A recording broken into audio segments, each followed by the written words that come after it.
Hi everyone, welcome to another one of our LinkedIn Live events. Today's topic is going to be on how to stop seeking validation at work. Before we start, I'm just going to quickly check if I am audible and visible.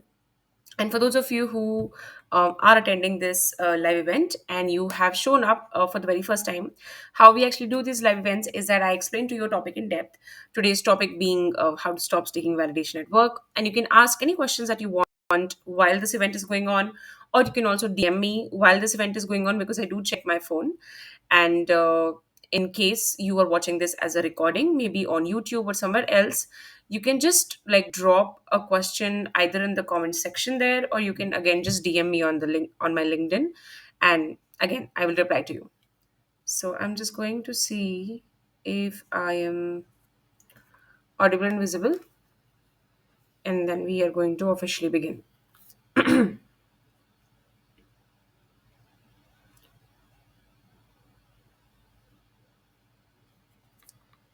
Okay, I think we are doing fine.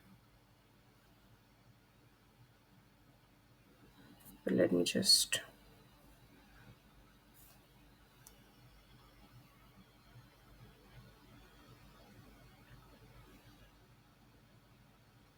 All right. I think we're doing good. So let's begin. So, this event was supposed to happen yesterday, but there was some technical difficulties because of which I couldn't redo it. And that is why we are doing it today. So, how to stop seeking validation at work? Now, before we go into, you know, the how part and understanding part, let's first try to see that what does it actually mean when we say like seeking validation? Because a lot of time we believe that seeking validation is something that happens like very outright, wherein you're going and you're asking someone's feedback all the time, or you're going and you're asking someone that okay, how should I do this? How should I do that?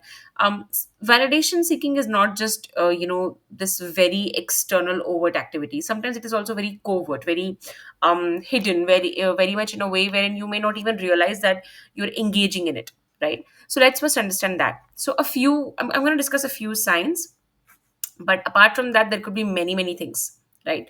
The first sign is that you are overly polite and you do not actually speak up at work. What do I mean by this? When I say speak up, I don't mean that you're not talking. What I mean is that you don't express what you really think, you don't really express what you really believe, and you always try to manage your behavior according to what the people around you want you to behave, right? And you sort of have this radar and you can catch that okay, you know what, if I say this it may upset someone, so let me just say something else. So you are very overly polite that way. um Another way this overly politeness can mention is that if someone is genuinely asking for your opinion, you're just not giving it. You are beating around the bush. Or when and anytime someone asks you to do something, you just say yes to it. Or it could be that let's say you really need to ask for something, like this is something that's very important for you, right? For example, it is let's say it's your daughter's birthday. Let's just have a hypothetical example, and you really need to be there, like it's very important for you to be there.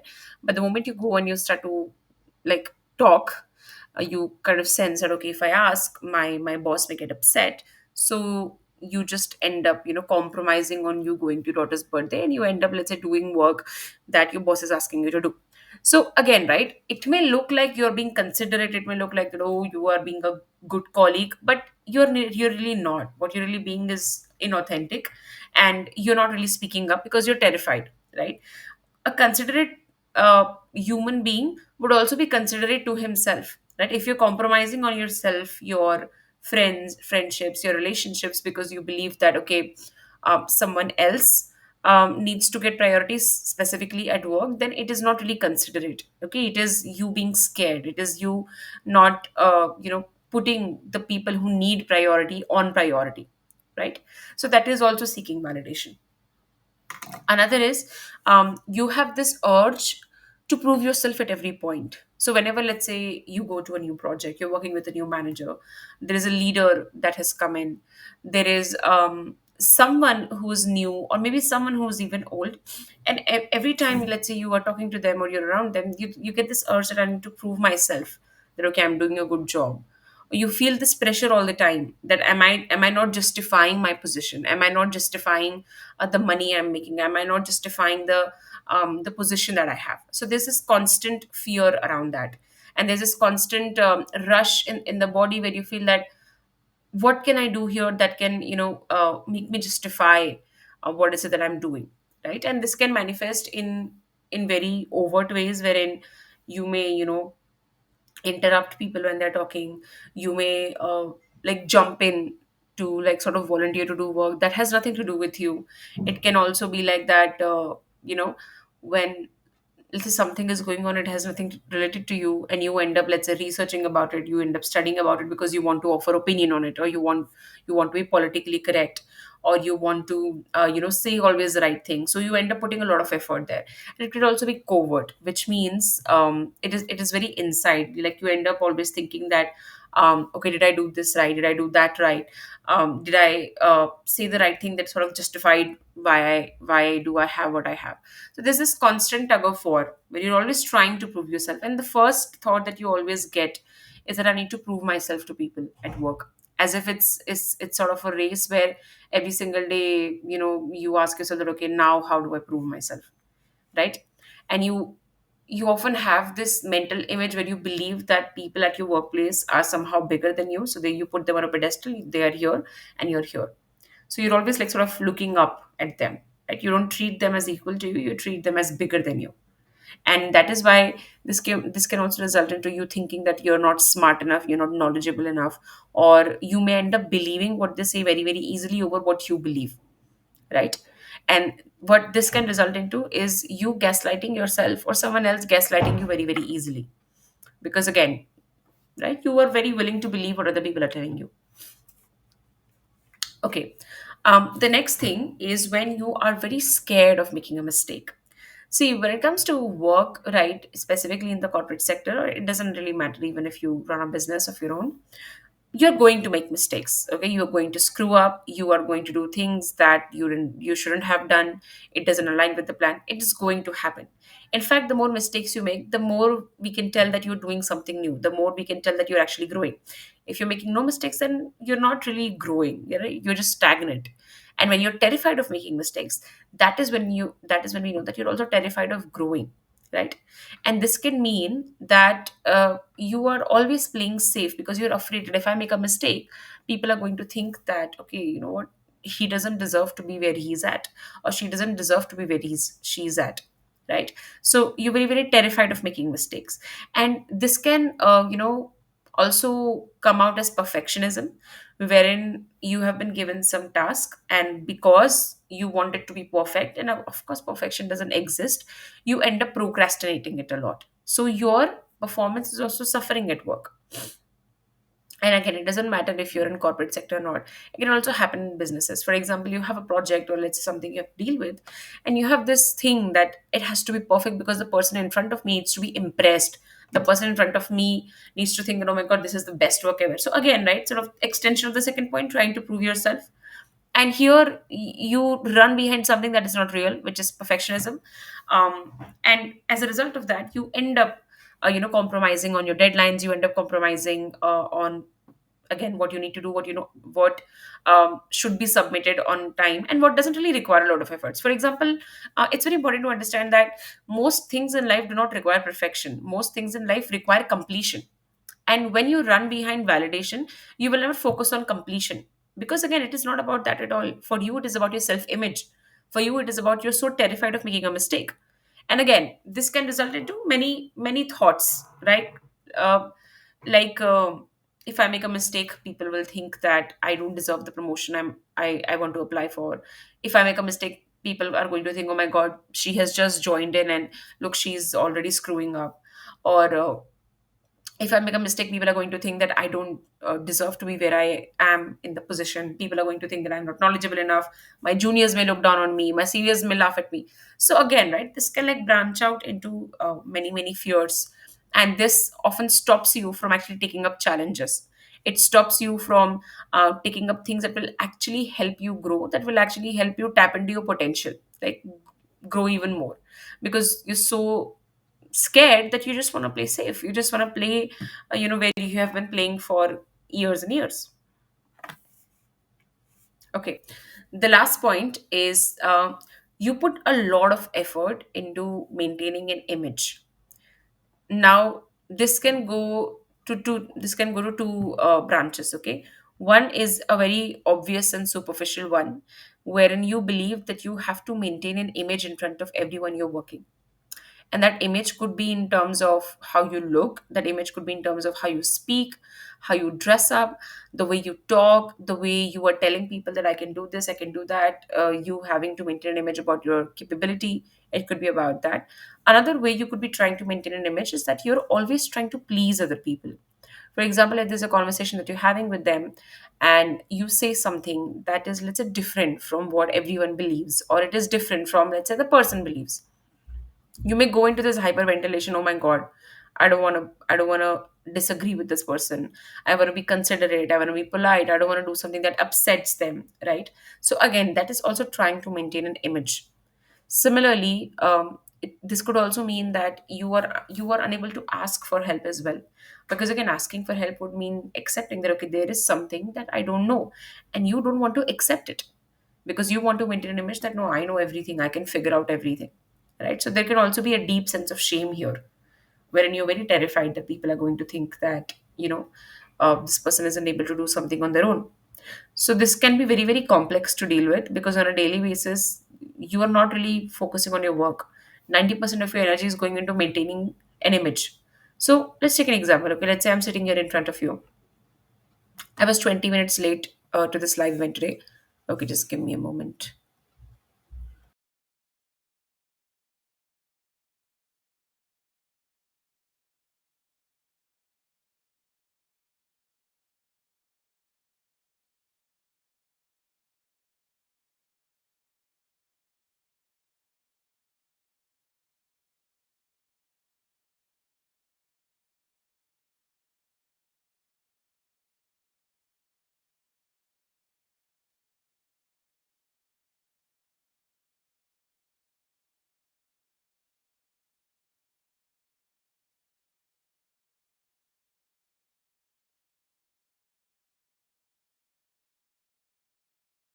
Okay, so there was a power outage, because of which I think my glasses are reflecting.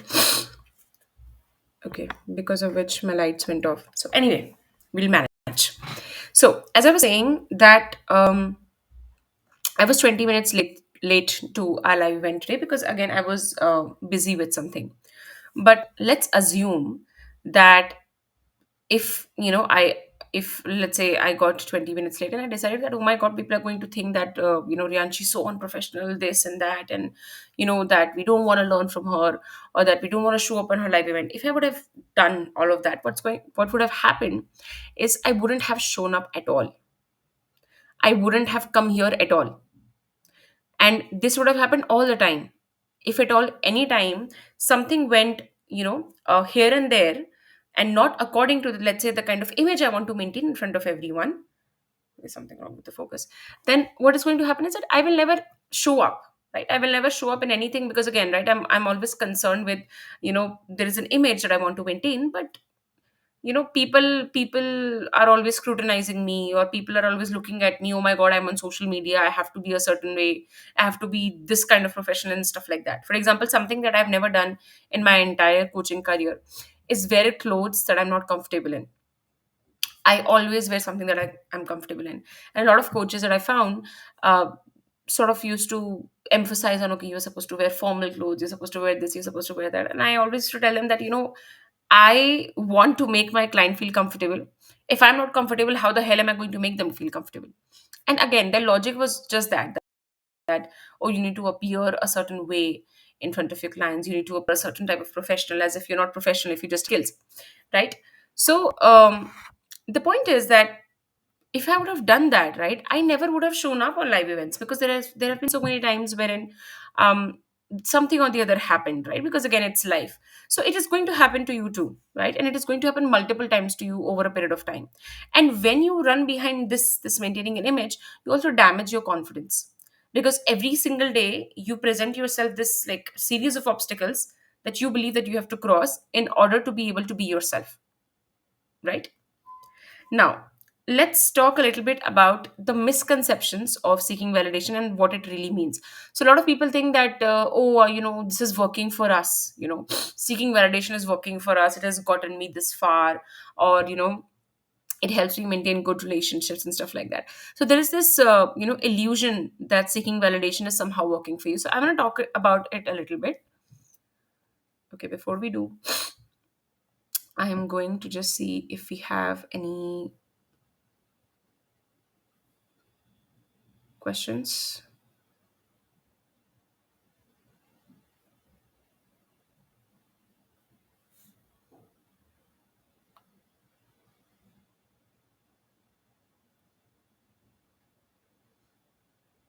Okay, not yet. Now, let's come down to misconceptions versus what it actually means. Now, the first misconception that people have was seeking validation is that if I seek validation, people around me are going to be happy. In reality, what is happening is that people think you are a pushover. See, people are not stupid, okay? Understand that very clearly. When you're trying to seek their validation, they are not kids, they can sense it, okay? Most of them can sense that you are trying to be a people pleaser and you're always running behind their validation. So you think that they're happy, but what they believe is that you don't believe in yourself. What they see is someone who's a pushover. What they see is someone that if tomorrow I were to say something and I would want this person's opinion, this person is actually not going to give me an opinion, because this person is, very much into, right, pleasing me, very much into seeking a validation. And this would have looked cute when you were in fifth grade seeking your teacher's validation, but you are a professional, right? And when you appear as someone who doesn't believe in himself or herself, when you appear as someone who's always trying to seek other people's opinion, then what it gives off is that you are not sure of who you are as a person, which means that people don't look at you as a leader, right? And it doesn't matter if you are in a leadership position or not, or if you aspire to be in one or not. People need to look at you as a leader, right? Someone who can lead what they're doing, someone who has opinions on things, someone who can take a stand even if it upsets other people, right? That is what we look for when we look for someone who we can trust, because we know that okay, this person has an opinion of their own. But when you don't do that, people know that, people look at you as a pushover. So people are not happy. People are, yes, of course, pleased because you're agreeing to them, you're being a yes man, but they can also sense that you're a pushover, and it affects you a lot in long term because you give no opinion. Now the second thing is that some people believe that they are being very strategic, very very diplomatic when they're seeking validation. So some people believe that, oh my god, I will get what I want from this person, because I've always agreed to what this person wants. The truth is, you're going to get what other people want for you. You're not going to get what you want for you. Why? Because again, people are not stupid. When you agree to them, it benefits them. Why will they do the same? They are not people pleasers. They're not seeking your validation. You are seeking their validation. So come out of this illusion that this is some sort of a strategic diplomatic thing wherein you're gonna go and seek validation from others and they will also get your work done. It doesn't work that way. I can't tell you how many people I've seen believe this, that they will also listen to me just the way I listen to them. No, it is not going to happen. You have to protect yourself, right? You have to be willing to take a stand for yourself. Just because you are self-sacrificial doesn't mean that everyone else is too. So you need to set your boundaries very very clear. You need to say no. If you don't say no, other people will make you say yes. So similarly, when it comes to you getting what you want, right, and again, there are going to be many times where you're going to have to stand up and ask for what you want, no matter how much you want to avoid it. You're going to get it on other people's terms if you don't stop seeking validation, if you don't stop um, always agreeing to what other people are saying. This is not going to work. So if you want things on your own terms, you're going to have to start now. You're going to have to start to believe in yourself and stop seeking validation from other people. And this brings me to another point. Some people also think that oh, I don't want to make a mistake. I don't want to compromise on the quality of my work, and that is why I'm seeking validation. Again, please understand that, for a moment, think of yourself as a manager, okay? And let's say you are handling a team, and let's say there are many people. There is one person who comes to you for every small thing. right? For every other thing. And they come to you from a place of, okay, I don't want to make a mistake, but you can clearly sense that what they're really looking for is validation, right? Because they don't believe in themselves, they don't believe that they're doing good work. So you have to like baby them. Versus there is someone who comes to you with problems that they're unable to get solved, but they don't come to seek validation. They don't come to seek, oh, am I doing a good job or not? They come to seek solutions to problems. So you know that this person is focused on problem, and the other person is focused on what you think about them. Now, you tell me, when you have to look at someone as a leader, will you look at the person who you have to baby, or will you look at someone who is a problem solver, who's confident? Who will you actually recommend for a promotion? Who will you prefer when you need someone who is sort of appearing equal to you? You're going to go to the second person. You're not going to go to someone. You're not going to go to someone who you had to baby, because nobody likes it. So you may think that, I'm asking for solutions. You may think that I'm seeking help, but what you are doing is you're trying to seek validation. You want someone to tell you every single day that, oh, you're doing a great job. And again, right, this is not school. This is a professional environment. I mean, I can't imagine, like, let's say you are my client. Okay, let's say you're my client, and after every session I tell you, oh, how did I do? Is this good? Is this not good? You're going to start thinking that, does she really not know like what she's doing? Am I supposed to tell her everything? So seeking feedback and seeking validation has a very thin line. Sometimes, not even sometimes, oftentimes you will cross it, and you will think you're seeking feedback wherein you're not. You're seeking validation. You seek feedback for your skills, you seek validation for your self image. Always remember the difference. If you're confused about how you feel about yourself, then it is always seeking validation. When you, let's say, feel that, I'm not good enough, this and that, it's a validation thing. When you are seeking feedback on skill set, that, okay, I would like to learn more, then it is feedback. Nobody at your workplace is going to make you feel a certain way, and it is not their responsibility to do that either. Now let's come to the next point, which is wherein some people believe that I'm being polite. And as I said, that you're not being polite, you are being inauthentic, because people don't know who you are. When you are always seeking validation, people really have no idea the kind of person you are. Are you strong headed? Do you believe in something? Do you have certain ideologies? Do you have a certain working style? Is there something that people should know about you? They don't know anything. They don't know anything because you haven't told them anything, right? You have spent your entire time just trying to please them. You've spent your entire time just trying to tell them that, oh, I'm available, I can do this for you, I can do that for you. So you're not being polite, you're being inauthentic.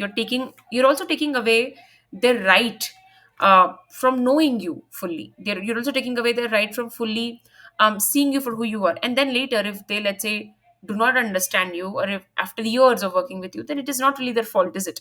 Because again, they don't know you. How will they know you? You didn't give them a chance to know the real you. You were busy just pleasing them. And this can also result into very fake and inauthentic friendships. A lot of people complain that they have fake friendships at workplace, and I ask them that, were you being real? Were you showing what you believe in, what you don't believe in? Did you get upset when you should have been upset? Or did you just get or were you just polite all the time? Did you speak up when you needed to speak up? Or again, you just felt that, no, I will not speak up? So when you're not being real, how will you attract real people in your tribe? Now this brings me to the next point, wherein again people believe that I will be the first choice because, I agree to what this person said, and I people pleased them and stuff like that. They don't believe they're people pleasing, they believe they're being considerate. And the truth is that, no, you will not. So again, let's think about it logically for a moment, okay? Let's go back to the same manager example, right? There is one who agrees to everything you say, and they're always seeking validation, and you can see that. Whereas there is someone who is very skilled, and they speak up when it is needed. They don't seek your validation. When it comes to recommending, you know the right candidate, most often they're going to recommend someone who's skilled, because when it comes to giving a promotion, the person who's recommending, right, they also play a huge role there. So if they end up recommending someone who clearly is not displaying as much skill set and confidence that they should, then they're not going to let a sword hang on their neck. So please remember that at the end of the day, you will only be chosen for your skill set. You will not be chosen for your people pleasing tendencies. Now, this doesn't mean that all people pleasers have poor skill sets. I don't mean that. What I mean is that your people pleasing is just a waste of your time. This is you putting ridiculous amount of efforts into doing something that has absolutely no results apart from destroying your self confidence. Now, the next point is some people believe that I will be safe.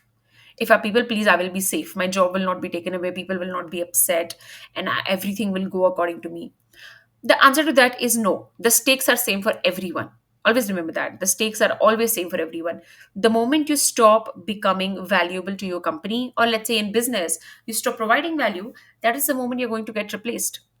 People did not hire you for how good when you are, and when it comes to people pleasing, they hired you for your skill set, they hired you for your brain, they hired you for the person you are, right? So the stakes is the same. There could be another colleague who's not a people pleaser at all, but is maybe better than you in his skills, and he may get the promotion, he may be chosen.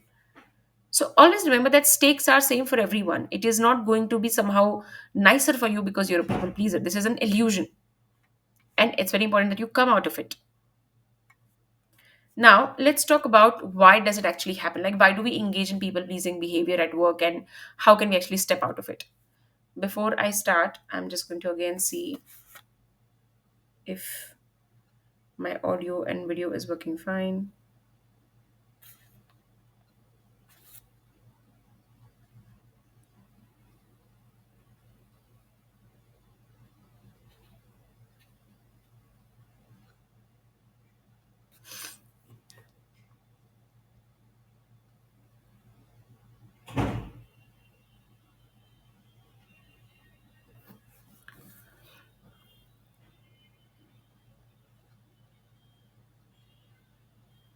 Okay, we don't have questions yet, but a lot of agreements that people are agreeing to what I'm saying. So I hope that it means that you all are learning.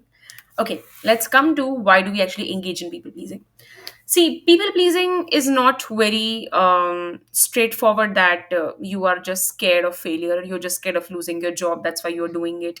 It's much deeper than that. Okay, so this often starts when you are very young as a child, right? So I'm going to discuss like what childhood traumas, and again, right, it's childhood trauma that makes you the way you are.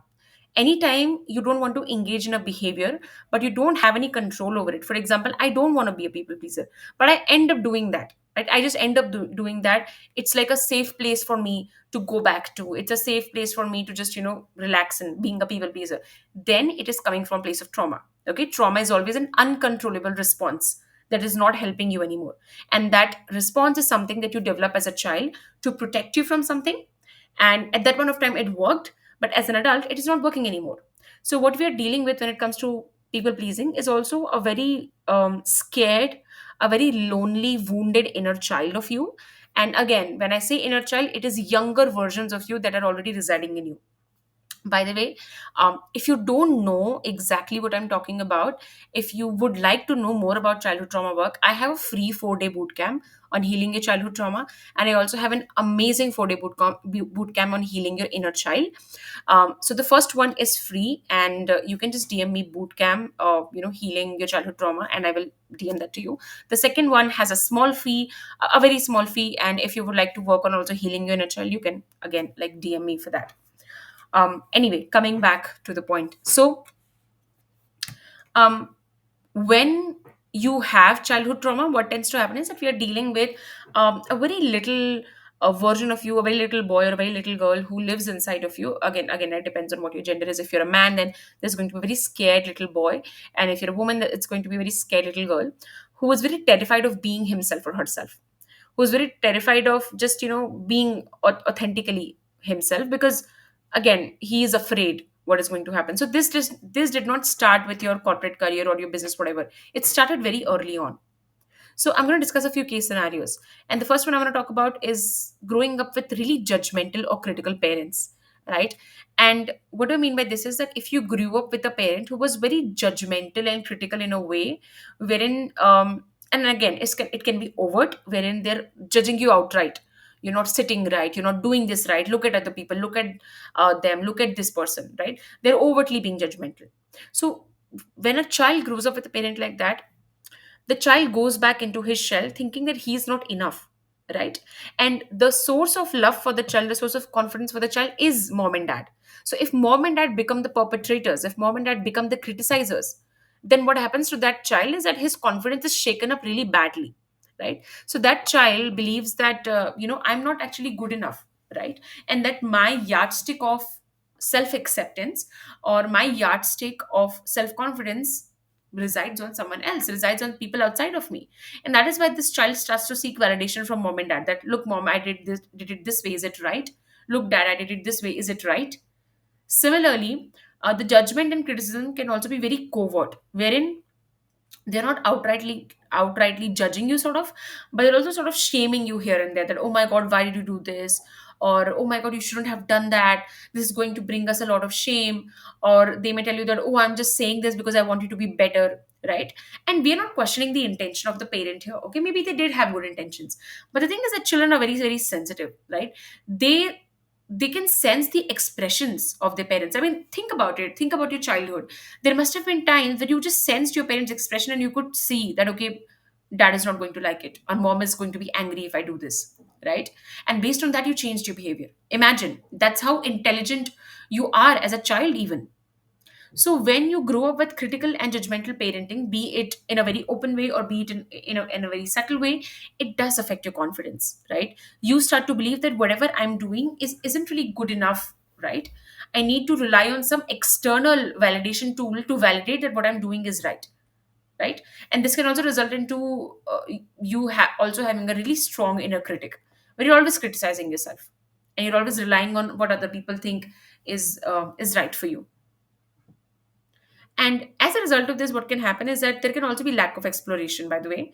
So, a big part of confident individuals, a big part of why people are confident, is that they believe in themselves, they believe in what they are doing, their systems and their processes. When you have grown up being judged and criticized and not never been given autonomy to make decisions, what can happen is that you somewhere give up thinking for yourself. You somewhere give up actually taking your own validation, right? You always think that okay, it doesn't really matter what I think or what I do, it needs to come from someone else only. So this can mean that always relying on other people for guidance in life, always relying on other people, that okay, this person's validation means a lot to me. And this can also result in sometimes getting the wrong guidance in life. Now coming to the next point is when you grow up with very dominating and okay, there's I don't know what's wrong with power in my house today. Anyway, coming back to the point, um I hope my internet is fine. Okay. All right. If there's any obstruction, just let me know. Okay.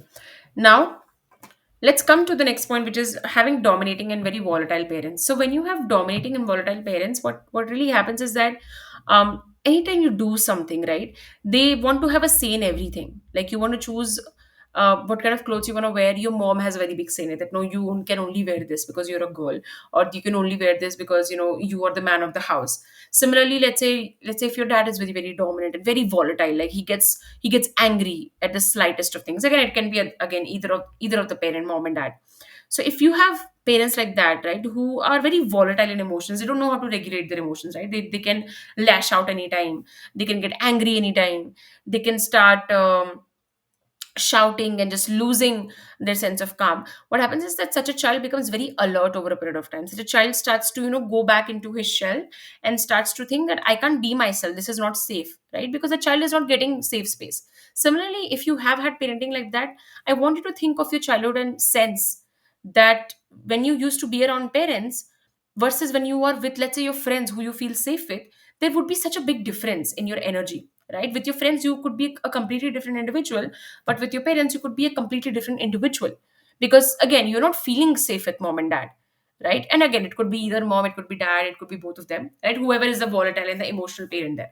So you have to like tiptoe around them. You have to tiptoe that okay, is this the right thing to say, is this the wrong thing to say? And this can also take a very big toll on major decisions in your life, like choosing a career stream. For example, a lot of people are not able to choose the stream that they want to study in, even in higher secondary like 11th and 12th, or even choosing a career field because they believe that mom and dad want me to be, a certain professional, so I will only do become that. Similarly, this can also hamper your ability in terms of where you're working, in what conditions you're working. For example, some people feel that no, I can't live away from my parents because again, I have to be there for them. And this is not coming from a place of growth for them. This is coming from a place of, oh my god, I need to please them, otherwise they're going to create a really big ruckus.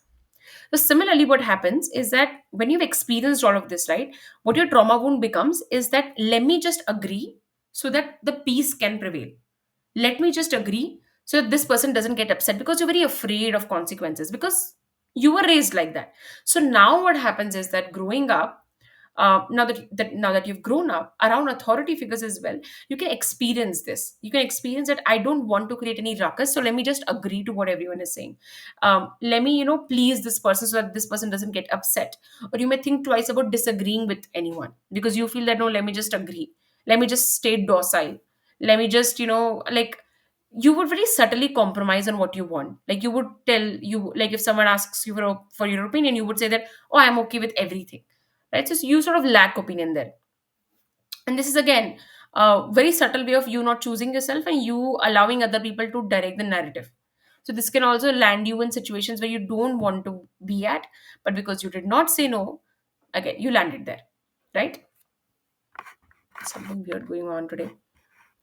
Anyway, now, the third point is lack of self confidence or lack of self belief. Now, there could be many, many reasons why you lack confidence and self belief. Two reasons I've already told you: growing up with dominating parents, growing up with parents who were very volatile and very emotional. They didn't give you the safe space to just be yourself.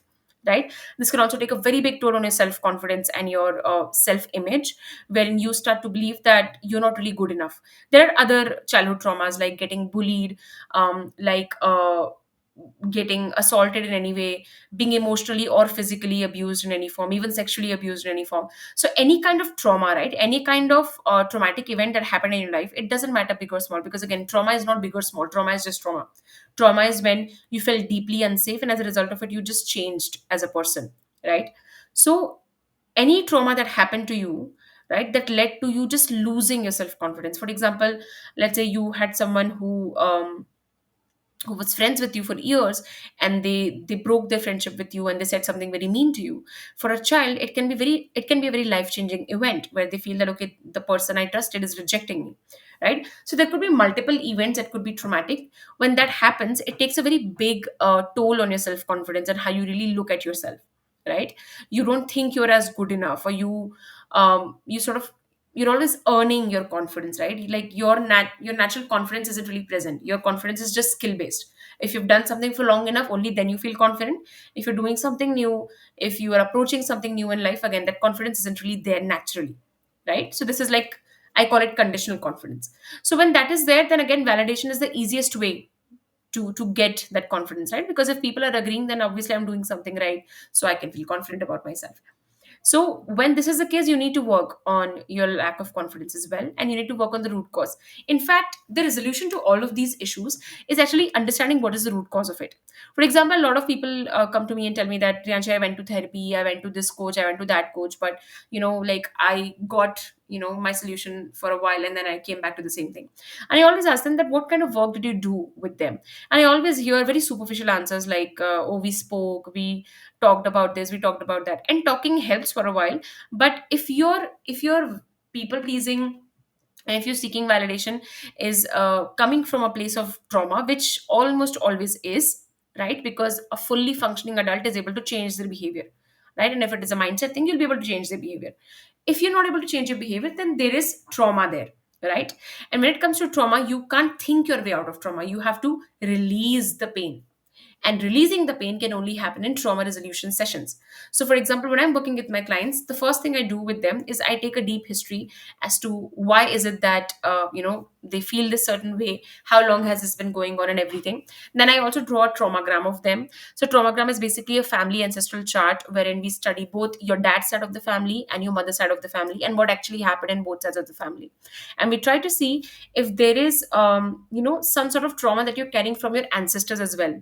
Like for example, maybe let's say your dad was also a people pleaser his entire life. So this can also be inherited trauma, right? So this we count as this we count it as intergenerational trauma.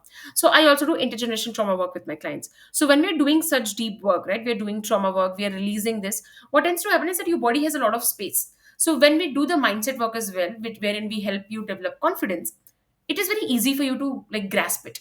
See, it only like inner work only becomes hard when there's a lot of trauma, right? Imagine I've eaten a lot of junk, right? And there's healthy food in front of me. I really want to eat this healthy food. I really want my health to improve, but I cannot. Why? Because my stomach is full with junk food, right? Even if I eat it, I will end up puking it, or my health will not actually improve. But so I need to detox first. So trauma work is that. Trauma work is detoxing. It is, clearing out your system and starting afresh. So when you build your confidence on that after trauma work or along with trauma work, then you see a very renewed sense of self. And this is one of the reasons why my clients do quantum shifts in their life. Like I have had just 2 3 sessions with my clients, and their behaviors have changed in a way that they haven't been able to change in decades. Like I literally just posted a testimonial a few days ago when my client said was able to release decades of emotions in just one trauma healing session. So trauma work, in trauma work, what you do is you shift timelines, right? You're able to sort of help yourself and help your inner child release years of emotions that you were stuck with. So, if you want permanent resolution, then always aim for a one-on-one trauma work, and then working with confidence, which is what I do with my clients. We do both of it together. And by the way, if you're interested in sort of doing this work done, and you actually feel ready that okay, I truly want to overcome all of this, and I want to be in my highest self, I want to be my highest version, then you can just book a one-on-one session with me by DMing me coaching. And if you want to understand about your childhood trauma patterns more, I have a free 4-day bootcamp called Healing Your Childhood Trauma.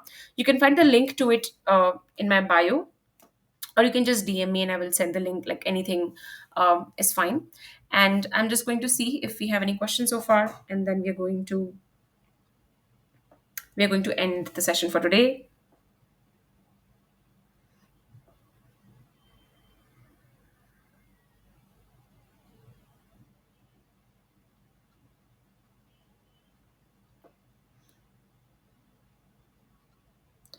Okay, I don't think we have any questions so far.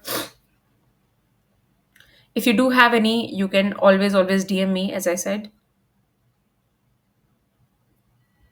Okay, we have a few thank yous in my DMs and a couple of questions, but they aren't related to the life that we're doing. Okay. Thank you so much for those of you who showed up. And don't worry if you missed anything, because I'm going to be uploading this on my YouTube channel. If you haven't subscribed to it, you can do that. Like I release live events there every week. And even if you don't subscribe, you can just like visit all the live events there for your information. And I will see you next week. Bye bye.